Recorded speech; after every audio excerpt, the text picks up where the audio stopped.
ఒప్పుకోవద్దురా ఓటమి, ఎప్పుడు వదులుకోవద్దురా ఓరిమి, విశ్రమించవద్దు ఏ క్షణం, విస్మరించవద్దు నిర్ణయం, అప్పుడే నీ జయం నిశ్చయం రా. ఎప్పుడు ఒప్పుకోవద్దురా ఓటమి.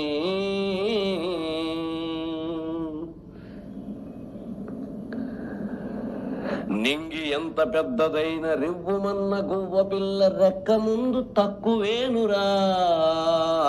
నింగి ఎంత పెద్దదైన రివ్వుమన్న గువ్వ పిల్ల రెక్క ముందు తక్కువేనురా.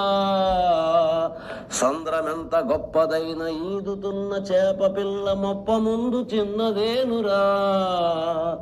పశ్చిమాన పొంచి ఉండి రవిని మింగు అసుర సంధ్య ఒక్కనాడు నెగ్గలేదురా.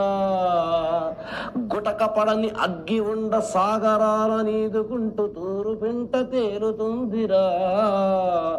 నిశా విలాసం ఎంతసేపురా, ఉషోదయాన్ని ఎవ్వడాపురా. రగులుతున్న గుండె కూడా అగ్నిగోళమంటిదేనురా. ఎప్పుడు ఒప్పుకోవద్దురా ఓటమి.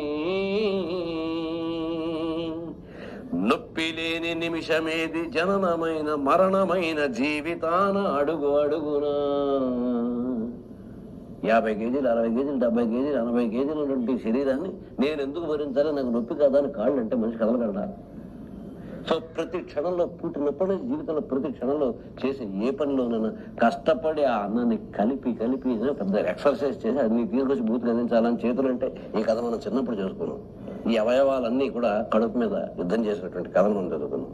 సో నొప్పి లేకుండా అన్ని అమిలిపోవాలంటే అమరగతి కూడా మనం ఊపిరి తీసుకోవడానికి కూడా ఒక ప్రయత్నం చేయాల్సిందే. నొప్పి లేని నిమిషమేది, జననమైన మరణమైన జీవితాన అడుగు అడుగునా. నీరసి